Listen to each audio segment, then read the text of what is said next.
Welcome. It is noon and we're going to kick off our AI Knowledge Bites Artificial Intelligence in Libraries presentation for today. Thanks for joining us for another Lunch and Learn.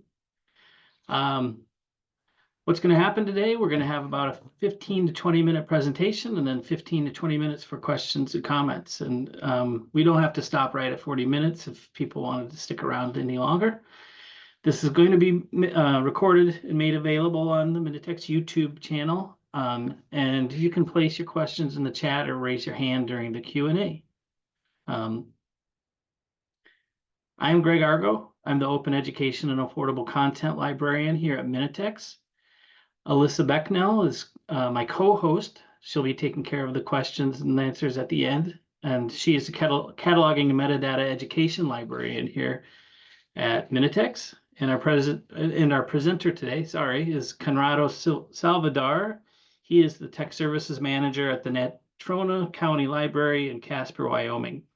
His position focuses on the traditional technical service processes of a public library, the library's newer technology services in its makerspace, and all things IT.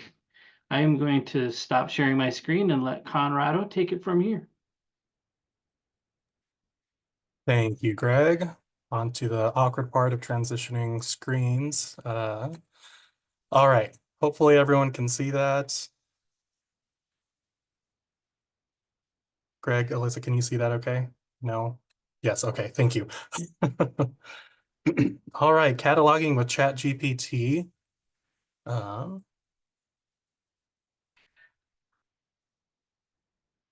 Screen's a little wonky. Okay, so just a little brief agenda. We'll be talking a little bit about MARC records, go into some ideas for how to use it with Dewey Decimal classification.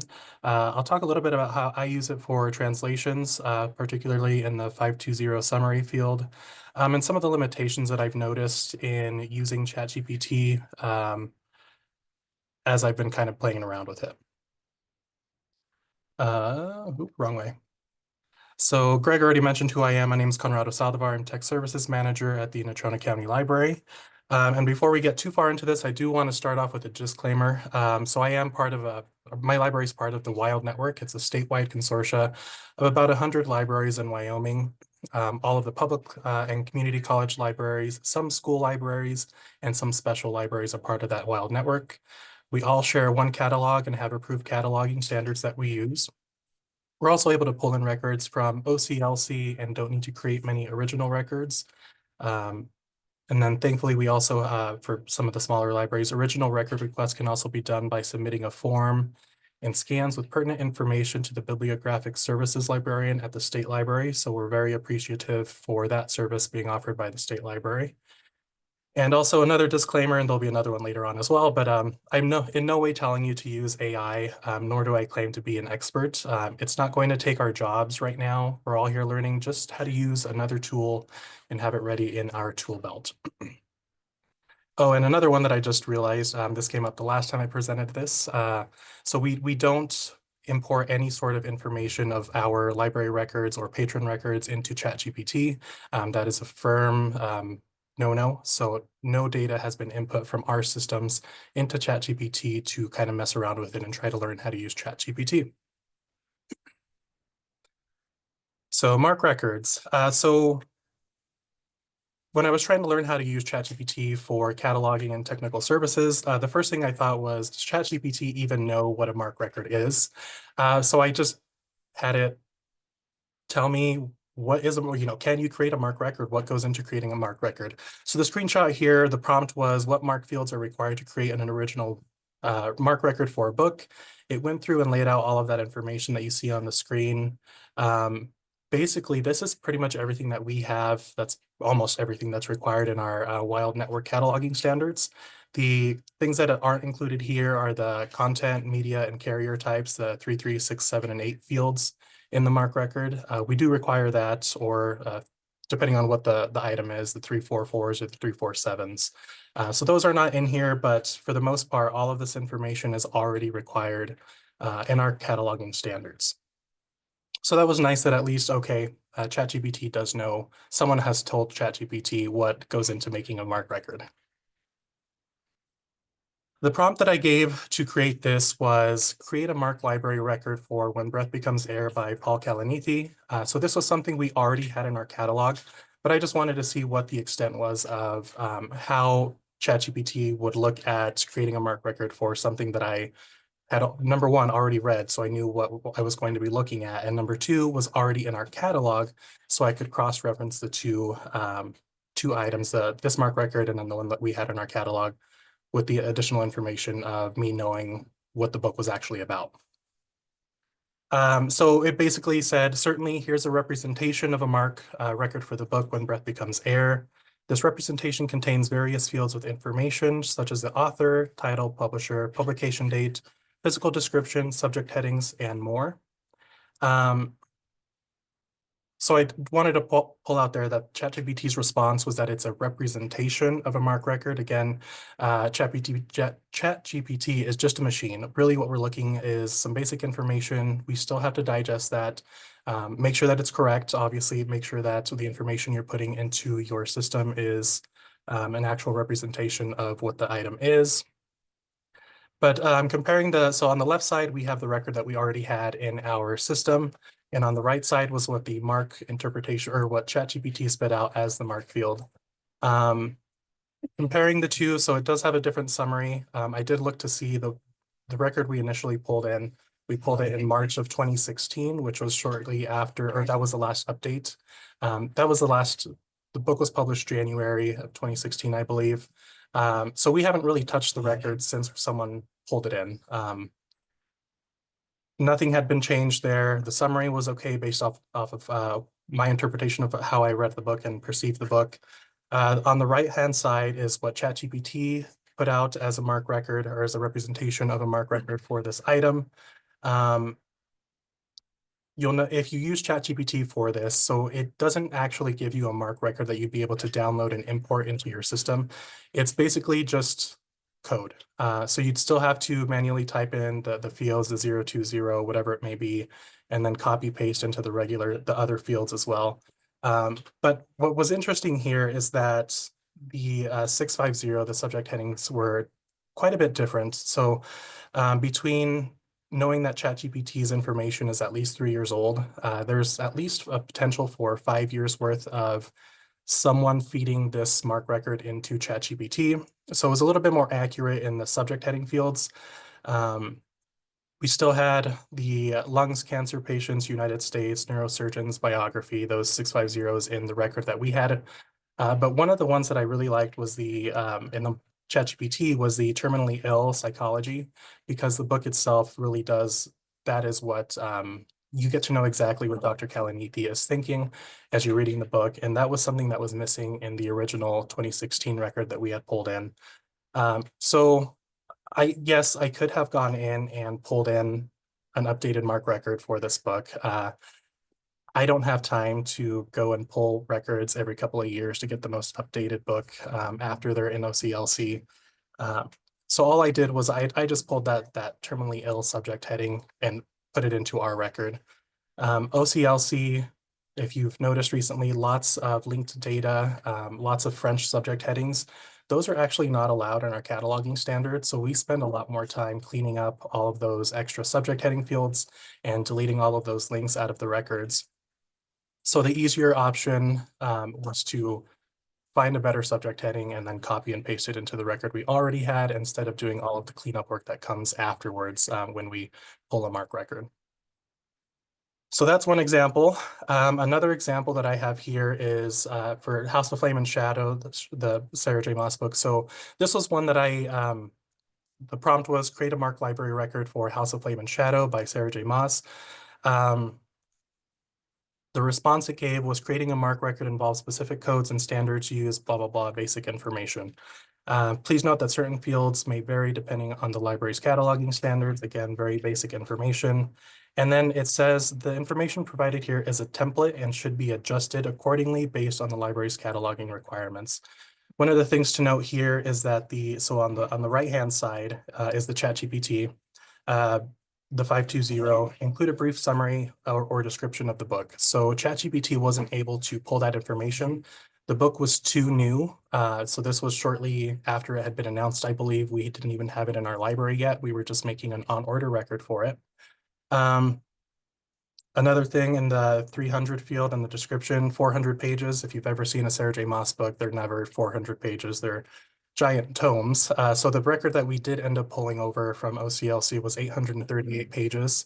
So you can see that there. And then the subject headings, I'm not quite sure how ChatGPT pulled them in this case, but it could have been pulling from her past, her backlist of titles to kind of get an idea of what to put into the 650 fields. And then looking at the left-hand side of the actual record we pulled in, a little bit more precise for the book itself. So another example, again, when breath becomes air, I did copy one. ChatGPT did not have enough information to create this book, the MARC record for this book, because it was too new. So on to Dewey Decimal. So again, disclaimer, this is meant to kickstart the thinking process of assigning call numbers, not replace the process. So ultimately, you know how Dewey Decimal works and how all the classes work, schedules and whatnot. So when I use ChatGPT for getting ideas for Dewey, I start with suggest options for a Dewey number for this book, title, author, something like that.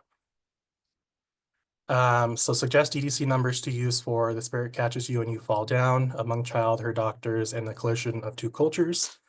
This was one that I used because we didn't have it in our library collection, but other libraries in Wyoming did have it. I've read it before. I read it when I was in undergrad, and basically it took the title. It knew some sort of information on the title without even giving it the author. So someone had fed this into ChatGPT at some point. But it does talk about cultural anthropology, healthcare, immigration, clash of cultures. And then it also gives me a few DDC numbers that could be relevant for this book. So 305.8, 362.1, 610.73, 973, and it kind of goes and explains exactly why it thinks that book might fit into those classes. Again, it also finishes with different perspective on the themes explored in the book. The most appropriate classification would depend on the emphasis of the book and the specific aspects, blah, blah, blah. But the emphasis of the book, so that's really where people who have actually seen the book would probably be better at determining where it could potentially go, and then also being able to know what's in their library collection. So where is it going to best fit based off of the whatever else is in the library collection.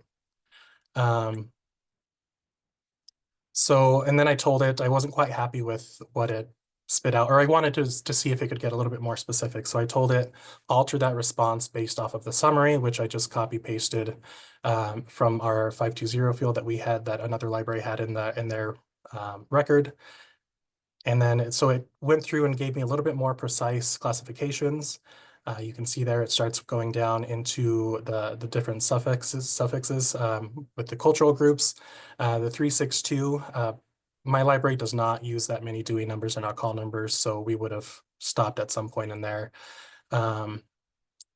Again, so that's one nice thing about ChatGPT is you can tell it do something and then let's go ahead and try again based off of more information that I give you. And then it will alter the response sometimes it won't. And here's just a screenshot of some different areas in the library collections where libraries in Wyoming have placed the book. 306, 461 is a pretty common one, but then one of the colleges has it in the 362s. So I probably would have put it also with the 306.461 just based off of the stuff that we have in our collection. That's where it would make the most sense. But ChatGPT at least got that conversation started. Let me kind of consider some different places where it could go, but ultimately I would have put it in the 306.461, which weren't even mentioned by ChatGPT in the first place. So always keep that in mind, is that they're merely suggestions and you ultimately have to be the person who verifies that information before placing it in your library. This was one that we used. We didn't know where to put it. So Glitter Everywhere, where it came from, where it's found, and where it's going. It's a juvenile book. the record that we found was very minimal. The descriptions we found online, the summaries were pretty sparse. We pretty much just had the title to go off of on where we were going to put it without having actually having it in our hands before we could make that determination. So I put it into ChatGPT, basically, where can this go? And it spit out some suggestions, decorative arts. We looked at the 745s, and at least in the juvenile collection, it was like right next to how to actually do crafts. The duct tape craft books were all next to there. Didn't really fit. Chemistry, and it tells you exactly why, again, because it involves particles that reflect light. So there might be a discussion on the chemistry, on creating the materials. Economics was one that I was not expecting at all. Production, yeah, that was an odd one. But again, ultimately, the most appropriate classification would depend on the specific content and focus of the book. And then we did it again with alter those based off of the summary. So eventually there was a better summary that we were able to find. Ran it through ChatGPT again based off of this summary. And it still came with some of the same 745, 540, but instead of economics, it came back with 363, again, with the rationale for it. Ultimately, we did put it in the 552 petrology, just J552, because looking at the book, it wasn't necessarily about doing crafts. It was more so about the history of glitter, which originates to minerals and rocks and all of that. Mica was one that was throughout the book the entire time. So in our collection, it made most sense to not even use ChatGPT for this book. We put it in the 552 call number for our library. Translations is another thing that I do use it for. So we do have I wouldn't say a decent sized Spanish collection, but it's something that I have been trying to increase the use of. I also select the Spanish books for our adult collection and have been doing a lot of cleanup on our Spanish records as well, because our ILS does not like accent marks. And it's always a fight to make sure that we're properly representing Spanish language books in our catalog. So when we pull records in from OCLC, so they do have to be in English. So that's in the 040 subfield B field. That'll tell you what language it was originally cataloged in. Ours do have to be in English. When we pull those records in, it's usually going to be English speakers who are creating records for their Spanish language materials. Most of the Spanish books we pull in, I would say probably 90% of them don't have the summary field in both English and Spanish. So I'm the only bilingual member of my staff. So it's really hard for staff to know what a book is about if they can't even read the summary. And likewise, if we have an English summary, but we want our Spanish speakers to find the book, they're not able to really connect with that or understand what the book is about because there's no Spanish summary. So I've been very slowly, kind of one of my back burner projects, adding summaries in whatever alternate language into the record, just to make sure that we have something that the patrons can read and something that our staff can also read in the 520 field. So here's an example. So again, When Breath Becomes Air. So this is the summary that ChatGPT spit out for When Breath Becomes Air. So not the one that was actually in the record that we had. This one's a little bit lengthier, pretty extensive, but I wanted to use this as an example. So this ChatGPT version from that original prompt that I had given it is 321 words. And I told it translate that into Spanish. So it translated it into Spanish. So the Spanish version came out to, the ChatGPT Spanish version came out to 345 words. For those of you who know Spanish, Spanish is just naturally a longer language than English. So if you're using it for translations, be prepared to see increased word counts when you are translating into Spanish from English anyways. So I thought this was a pretty accurate translation of the English version. And then I also ran it through Google Translate because yes, there are plenty of other tools out there.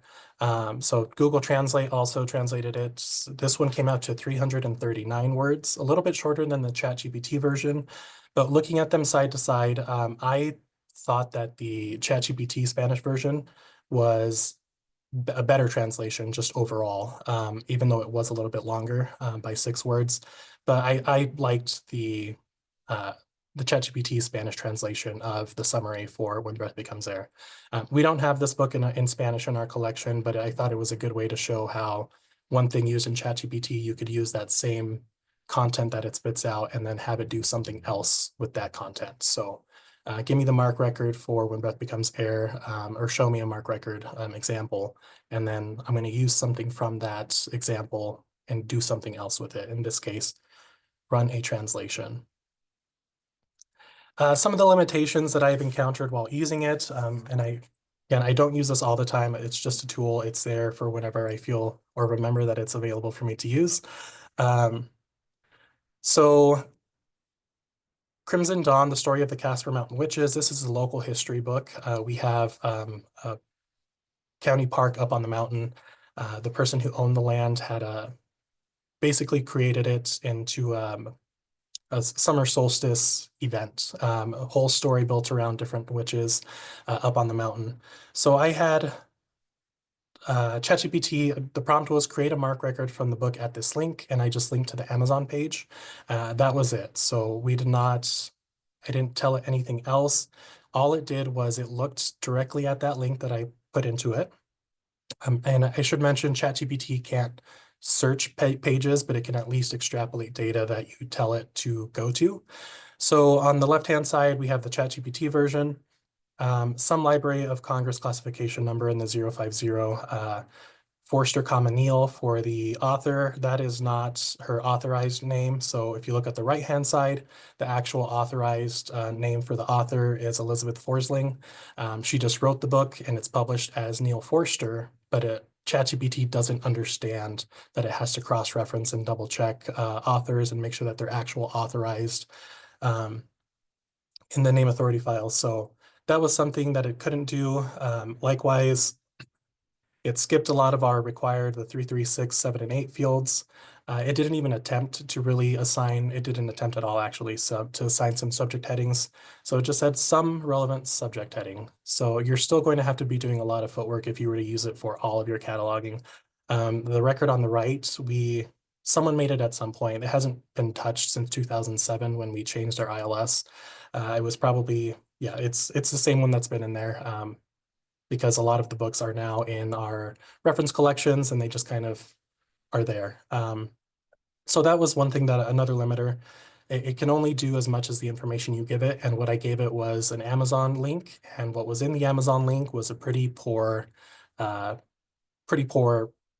seller's profile, I guess, or item profile in Amazon. So it did what it could, but it can't do it all. So that's just one example. And then I also try to tell it to, just in the technical services realm of things, try to tell it how to make sure that we had kind of a steady stream of items coming into our library. Right now, all of our selectors order when they want and drop orders when they want, which either means it's a feast or famine in technical services when we have 9 Ingram boxes show up like we did today. Or some days last week, we went 4 or 5 days without a single Ingram order. So I kind of tried to tell it, create a schedule based off of this very limited information. And it basically just tried to even it out. So then I went through and told it, our adult materials are about 45% of our collection, young adult 5%, children's 50%, and then try to split it up. My wording was off. So it just took those percentages as kind of little explainers for the material and didn't really do much. There's probably a way to use it better if I had actual number of items of children's items created in a fiscal year, adult materials and young adult, and told it based off of this ordering volume, spread these out over the calendar year. Right now, we're just dealing with the feast or famine. This is, again, another back burner project. Our collection honestly isn't probably large enough for this intricate of an ordering schedule, but it is something that I have been using ChatGPT to try to help me with, or at least to tell me, just deal with it. So that's there. And really, that is it. So again, it's a tool in our tool belts. You don't have to use it if you don't want to, but definitely take a look at using it if you would like. And then we'll go ahead and stop sharing. Thank you, Conrado.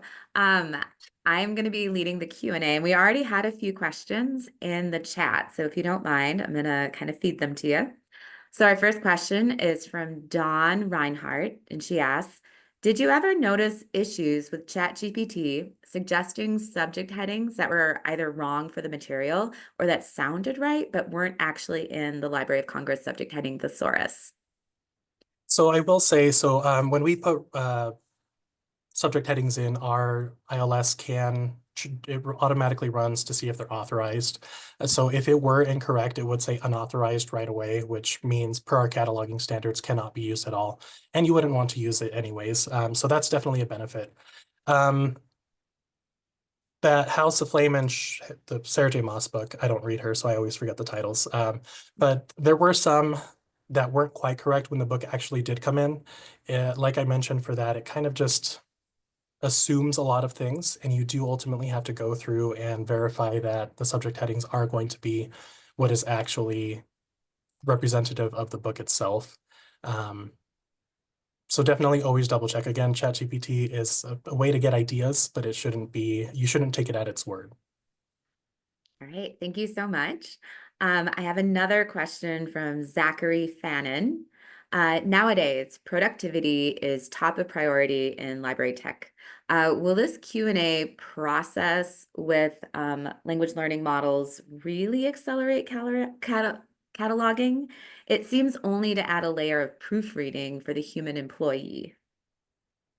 Yeah, no, and I think that again, this is not meant to replace our jobs.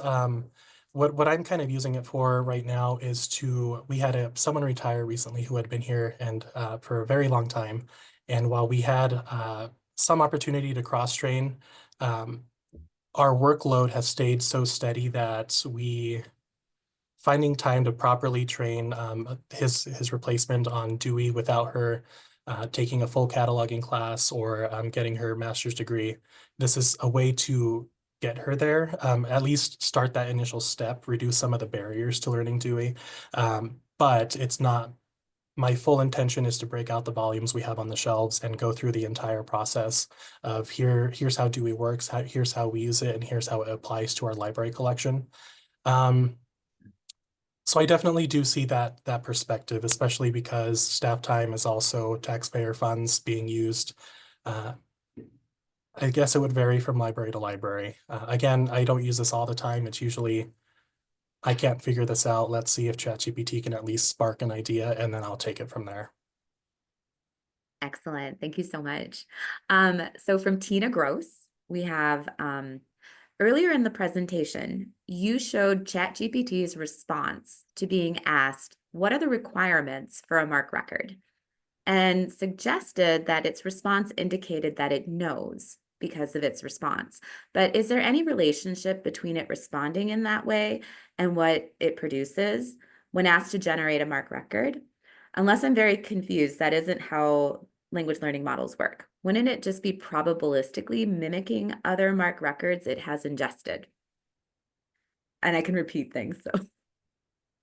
No, that's exactly it. So either someone at some point, so it's not necessarily saying based off of the language learning models, here's what's in the MARC record. Someone at some point probably said, this is what a MARC record is, or they fed some information into ChatGPT, and it's just saying, looking through its memory bank and saying, and I'm going to regurgitate this for you. I don't necessarily think it learned all of that on its own. I do think someone at some point, like with the MARC records themselves as well, someone probably fed them into it, and now it's just going through, pulling from there, and then spitting it right back out. Okay. So that is all the questions I have in the chat. Does anyone have further questions, or does anyone have follow-up questions? You can either raise your hand or put it in the chat.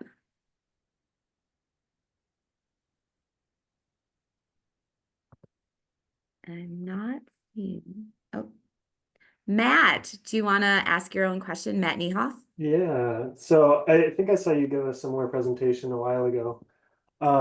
And so if you've been using it for a while, do you notice it getting either better or worse as new models are coming out? I'm just curious if you've felt more or less confident that things have changed, or if it hasn't really pinged on your radar that things are changing.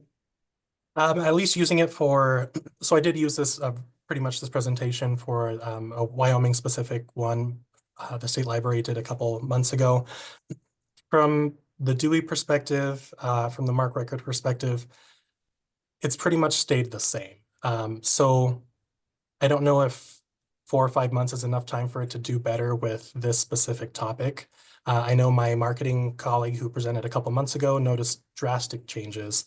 And this is also the free version. So there's a lot more you can do with the paid version of ChatGPT. You can actually create profiles and tell it to do a lot more.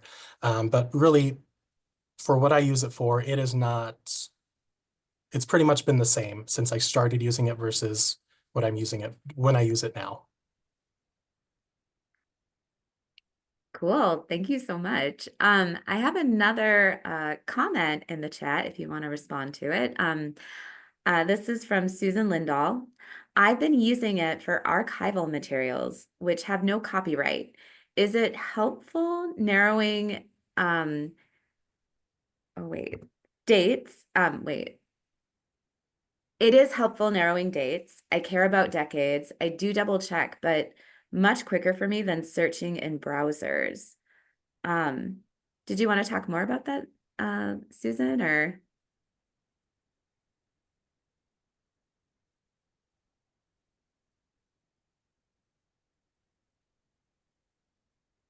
I will say, so based on the MARC records that someone at some point fed into ChatGPT, especially because if you are dealing with archival materials, I don't know if the urgency or someone's going to specifically feed those into it. They'll probably be prioritizing some of the more current materials. And then also, again, if no one has made a record for it or put it into ChatGPT, it's not going to be able to spit anything out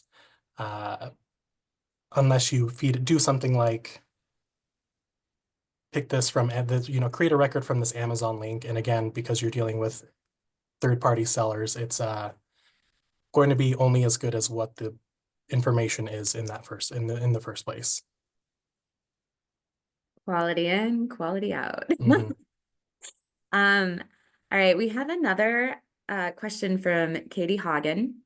Have you experimented with other tools like Claude or any of the other generative AI chatbots out there?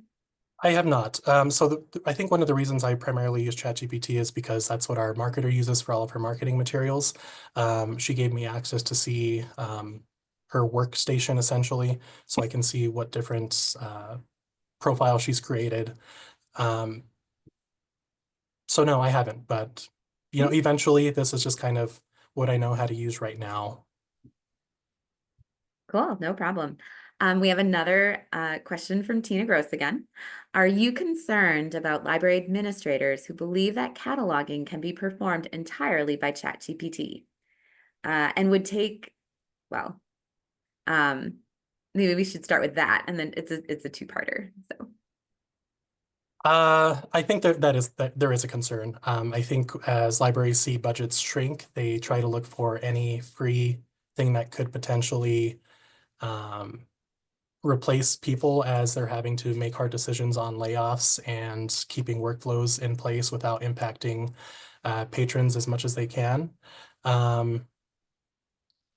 So I guess I would say I would share that concern. Hopefully they are making sure that they actually know what tech services does and the full process that goes into creating an original record and are able to realize that ChatGPT has its limitations. But there is that concern. I also know that they're out there. I'm just thankful that my administrators know that ChatGPT won't be able to replace my department. And then the second part is, and would these administrators take the existence of this webinar and the framing of its title as evidence of that? I would hope that they would watch the webinar and see exactly what ChatGPT can't do. And my contact information was on that last slide. If I could feel free, send them my way, and I would tell them, do not do this, because it is there is that concern. Knowing what content has been provided in this webinar and all of the limitations, hopefully they would watch that and realize that the limitations and what ChatGPT really struggles with are bigger red flags than laying off an entire department. And then I think I just have one more comment from Susan Lindahl, which was, I wasn't a fan of ChatGPT in theory, but have found it to be useful. Yep.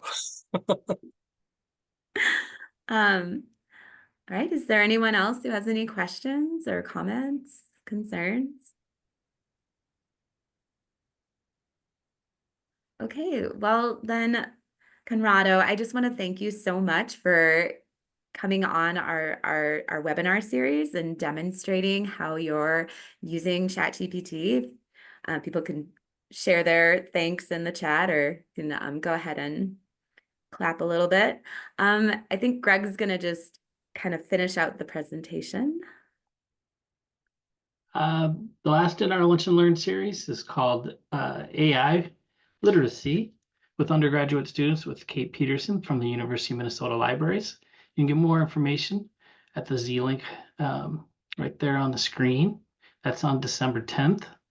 You can also come to the Minitex site and do a search for AI literacy and find more information about the presentation.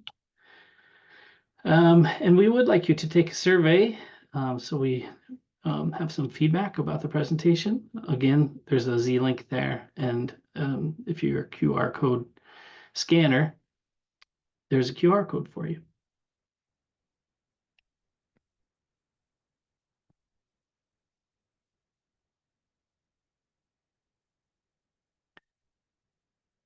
Thanks, everyone. I'm going to leave the screen up in case you need these.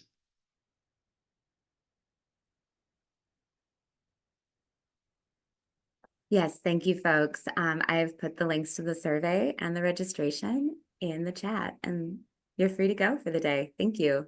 And thank you, Conrrado, one more time. Thanks, everyone.